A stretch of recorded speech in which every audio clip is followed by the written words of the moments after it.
extend this one more time to industry life cycles. So we want to know not only the business life cycle, but this life cycle of where we are in the individual industries. There's 4 stages, of course: startup, consolidation, maturity, and relative decline. Sales growth is going to follow that. It's going to be rapid, then stable, slowing, and minimal. The picture is worth 1,000 words. If we look at the industry life cycle, we know a startup goes up quickly, and then you have stable growth, and you consolidate into a reasonable industry that everybody understands is a product that a lot of people are going to buy and that is stable. And then, of course, it flattens off at some point and then eventually turns minimal and becomes a commodity. What we want to look for here, and Peter Lynch has this right, his quote from One Up on Wall Street, and this is quite a few years ago. He said that many people prefer to invest in a high growth industry where there's a lot of sound and fury. Not me. I prefer to invest in a low growth industry. A low growth industry, especially one that's boring and upsets people, such as funeral homes or oil drum retrieval business. There is no problem with competition. You don't have to protect your flanks from potential rivals, and this gives you leeways to grow. So what we can think of with regard to this is we want a moat, as Warren Buffett has said, around our company, and he wants a durable competitive advantage. He calls it a moat, a durable competitive advantage. In other words, why would people continually buy from me? Could be brand name recognition. For example, Coca-Cola. Coca-Cola is sugary water, but people who like Coca-Cola are going to drink Coke all the time. They drink every day. There are people that are head over heels in love with their product.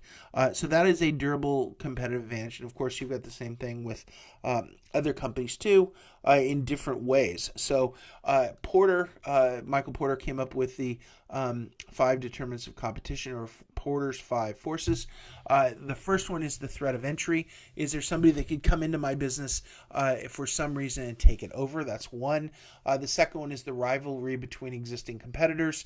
You don't want competition at all. As the owner of a business, you want no one else to even try to compete with you. That would be fantastic. The more competition there is, the harder it is for the business owner to make business or to make money.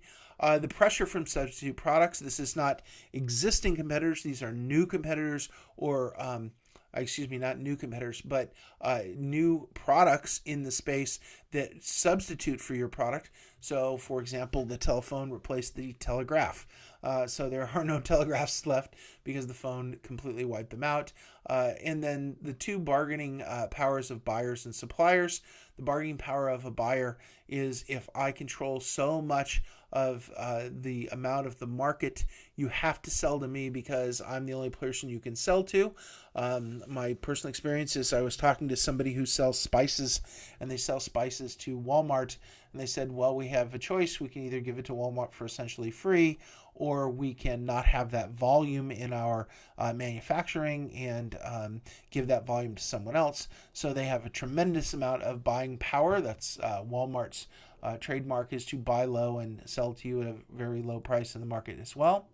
And there's also bargaining power of suppliers. So if you were a baker and I controlled the flour industry, you probably would be thinking, I need to be very cognizant of flour prices, and they have quite a bit of power over me. If you have multiple suppliers you can get the product from, of course, you're in a better position. So when you look at dealing with trying to pick an industry, looking at the global economy, looking at the domestic economy, and then, of course, trying to pick an industry that you think will do well given your projection of the economy, then you dig deeper into the individual company and find out where the industry is, where the business cycle is, where the life cycle is of the company, and then dig into the industry structure and performance of the individual industries, and then you can do the same analysis for individual companies within the industry, and that will get you to the choices that you have for your portfolio. So that is a big, broad view of the way to look at fundamental analysis from a macroeconomic perspective globally, then domestically. Then we looked at industries and the business cycle and the life cycle and so on. And that will give you a view of the top-down approach of look at the big picture, the intermediate picture of the industry, and then dig into the individual picture of the company or the stock itself. and that will give you a top-down tiered approach to figuring out which stocks or which investments that you're in favor of and which ones that you clearly don't want to buy into.